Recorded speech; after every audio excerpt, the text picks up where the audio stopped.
It is time for game number 2 in the IPL Season 1 Losers Round 2 matchup between sixjaxViBE and FnaticFenix. We saw sixjaxViBE take the first game. He is going to be our green Zerg in the southwest position here on Shakura's Plateau. Meanwhile, Phoenix going to move from the blue and go with the light purple, pink, teal, whatever color that he is right now. Doesn't matter. Terran's a Terran. Now, let's just talk real briefly. I have to say, you know, ViBE is a really impressive Zerg player, and he actually reminds me a lot of how Rhett seemed to play and how powerful he seemed to be when he really first hit the StarCraft 2 scene. There's something about, like, his quick ability to macro up while keeping a minimal amount of units. At some point, we saw, like, really only a few Lings and a couple of roaches, doing some defending, keeping some of the harassment away, and then suddenly we saw him just explode. Just macro explode, having the Hive Tech, bringing out the Ultralists, having the Broodlords. Very difficult thing to do, especially know when you can kind of walk that fine line of not having a whole lot of units versus, okay, now it's time for me to really explode with my macro. So I'm really impressed with his play. Of course, Phoenix is like no slouch, obviously. Terran player on Team Fnatic. He's been involved since beta and retail, and he does have a 2 racks opening here on Shakura's Plateau.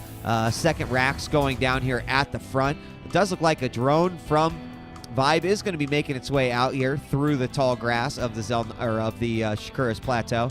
And SCV is going to go ahead and cross him on the way there. Now, the hatchery goes down, and this will be a good scout here for ViBE. He's going to instantly see, start working on that SCV if he can do some damage. There he's starting to work away at it. You can just see its bar inside. But he's actually going to move back because he realizes this is a big threat right here. We see this common on this map. He doesn't even expand. He just assumes that because the Zerg gets a choke to fight at, that he's going to go for a fast expand. We've already got the first Marine out. An SCV is here. That SCV can put down a bunker, and Phoenix can apply a lot of pressure against the Zerg player. So this is like something the Zerg players hate. The pool is finished. We don't see a queen quite yet. We're going to have drones transferring down. There we've got the bunker going up.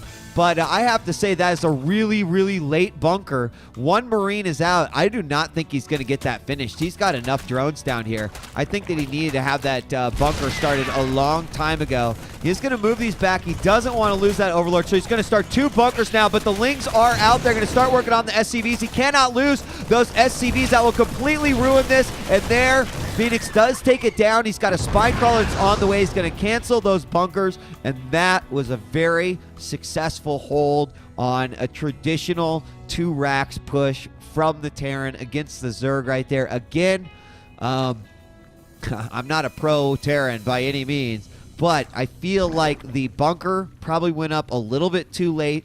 He didn't have drones down there. The Marine was on its way. Did have a second SCV.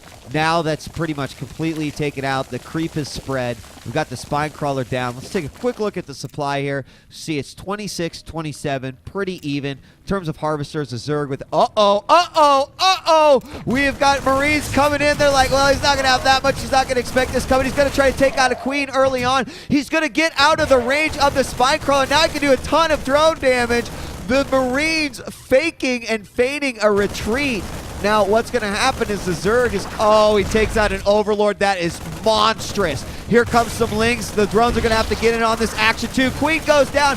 Marines are almost dead. All the Lings almost about to fall here. And we do see quite a few drone kills there. Now, was it worth 8 Marines? Well, he got a Queen. And he supply blocked him. I'm going to have to say yes. That was worth that attack. Right now, what has he got? His spine crawler, a couple of Lings. Let's check out what's going on in the main base. Look at, there's hardly any drones down here. There are quite a few here. He brought down some for defense, and he's going to move them back right there, but that's reduced mining time. So let's go see what we've got up front. We've got a third racks coming out. We're going to have a tech lab coming up so we can get stim factory down as well. We'll also have the Engie Bay going up in the back. So I think pretty typical. It's nice. Again, let me preface this with I'm about to make an extremely sarcastic comment. It's really nice to be Terran and be able to make such an aggressive attack like that early on and then just be able to turtle and sit back and make missile turrets and deny Muta harass and stuff. Sorry. My bad. No, actually, I love watching Terran games. I hate playing against the Terran. It's just how I am, dude. I'm Swarm. What can I say? I'm proud of that. I'm proud of that. We all have an allegiance, right? Lair is going up. Speed is just now finishing. We also see we've got +1 weapons and stim going. So I'm going to expect just a lot of Marines coming out here. Right as stim finishes, we see barracks go up. Minor supply block here for Phoenix as he does have a supply depot halfway done. But as soon as the +1 weapons and the stim hits, it's going to be time for an attack. In comes a Ling. He sees the 3 barracks. He knows exactly at least what's going on there. He knows there's going to be a lot of Ling production. Now we're going to have a react. Okay, so for the Medivacs reactor over here, Tech Lab on the factory. Get those siege tanks out. Pretty traditional bio siege tank. And when I say traditional, I mean, of course, in the past year of the game being out. We've got the bio siege tank combination.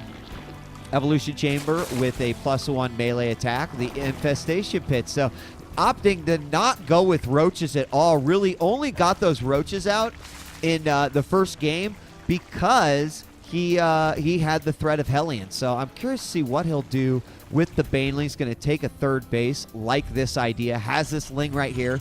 So he's going to know when this force is going to move out. But what I've got to keep an eye on is, well, first off, where the hell is the... Okay, here they are. I was wondering. I knew we had some medevacs coming out. I was maybe expecting them to fly down here, but a good flight path for our Terran player. Why? Because he's going to fly right next to the third. He could either wait for it to finish and take it out or just force a cancel. Either one is equally annoying for the Zerg players. So let's see. Is he going to see it? Oh, yeah, he sees it. He sees it. Okay, great move. He's going to split up his forces here. He is going to send one over to the natural. Meanwhile, he's going to drop on top of the ramp, send this one down to take that out. He might actually let it finish.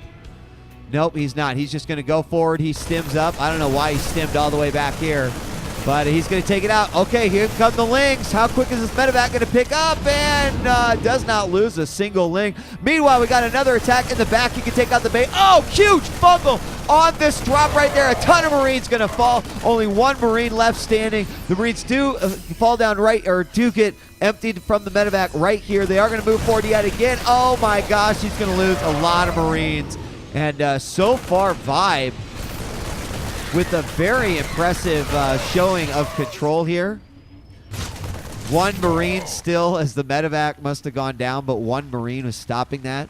Infester's doing a great job. And you know, I said right after the 1.3 patch that I was surprised we were not seeing more Infester play.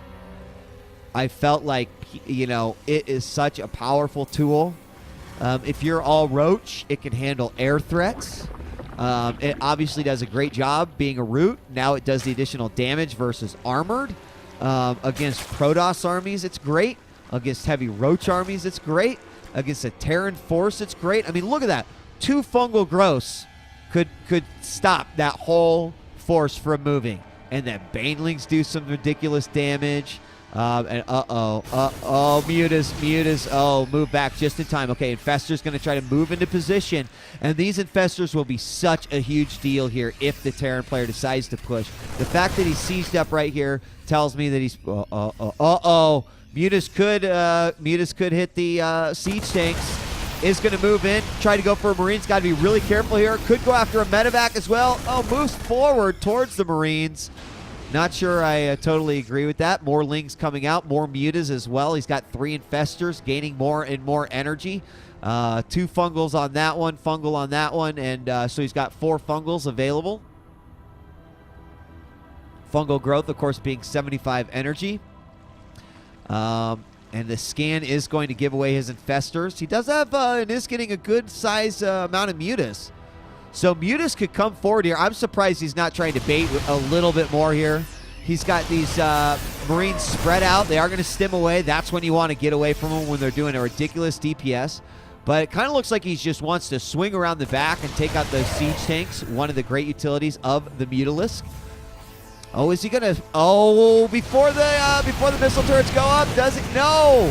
He only manages to stop one from going up. Then he'll have to go back in. Marine's gonna spring forward, try to take out those mutas. So really great battle for control here. Right now, Phoenix is kind of winning it, not letting the Zerg sort of get past this point right here, this invisible, imaginary white line. Meanwhile, we're going to have a third coming up here. We do have one Ling scouting it out. Command center already floating over. Mutalisk continuing to see, is there any units that I can pick off? But the Terran army is going to choose to give up this position to make sure that they can hold on to their third and their fourth. This is, I mean, just a brutal economy boost if the Terran player, FnaticFenix, does manage to get this fourth up. We're already going to see missile turret going up. Here comes the fourth for our Zerg player.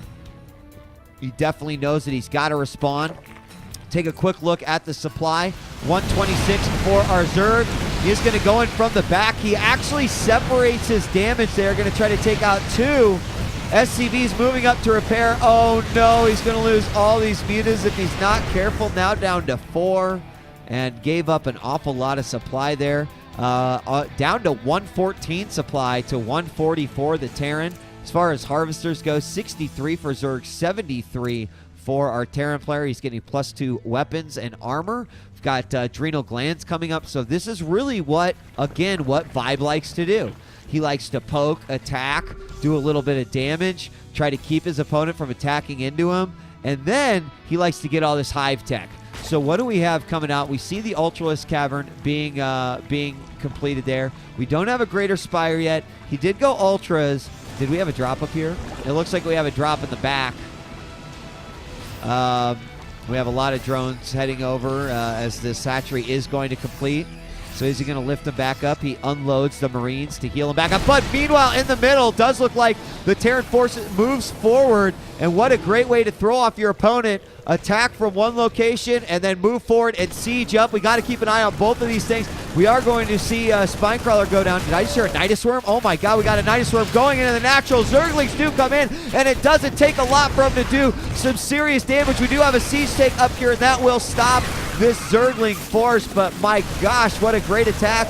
Look at the amount of damage that's been done by these Marines, though. He will move back, and he has control at the front of ViBE's base, so it's going to make it really hard for ViBE to have a secure and confident expansion down here. The Nidus Worm does get eliminated. Love this game so far. This is a really fantastic game. Got another drop coming on over here, starting to work away at the Overlords, but it's not going to help as they are saved. Spinecrawler doing some damage. Siege tanks continuing to move forward. And this could be a brutal little push. Marines can split up here. We do have some Spinecrawlers spreading out. And, oh, the Zerg player is going to be baited right into these siege tanks. And, of course, the Ultras do take a lot of damage against those siege tanks. So we do see one Ultra go down. The Thors will do a lot of damage. He needs to bring these Infestors into play. Oh, that was a horrible fungal. Didn't really do much. Got drones transferring, dying. In come the Ultras. Fungals are going to be huge here. No, he's going to Neural Parasite, a Siege Tank, and a Thor, but he's not doing much damage with them targeting those Marines. We are going to have some... Oh, the Marauders stimming forward, taking out all of the Infestors, and what a great play. Now we've got some Marauders or Marines moving forward, trying to take out these individual Ultras as they move out of the base for the Zerg. This is a horrible spot. You can see that his forces are separated. He can't get these Ultras together to really maximize the damage. He's also got these siege tanks. They're knocking at the front door, trying to sell him something that he doesn't want. In come the Mutas, but the Thors will easily take care of those. Magic Box or not, Marines in the mix as well. Ultras coming from the back do eat a lot of damage, but Vibe has to say GG, and Phoenix plays this beautifully with some great map control, starting off with the middle of the map here and eventually moving on forward to the front door of the Zerg player. Made this expansion almost impossible. Of course, cut off the reinforcements from the main and natural base over to the third and even the fourth. Had some great drops in the back, really throwing the focus and the attention of our Zerg player off. And you know what? That makes me excited. I'm not taking favorites in this match, but what I am saying is that I'm glad that it's going 3 games. So come on back as we continue and find out who stays in the tournament, who gets eliminated as the IPL Season 1 continues. Make sure to check out more at www.ign.com/proleague.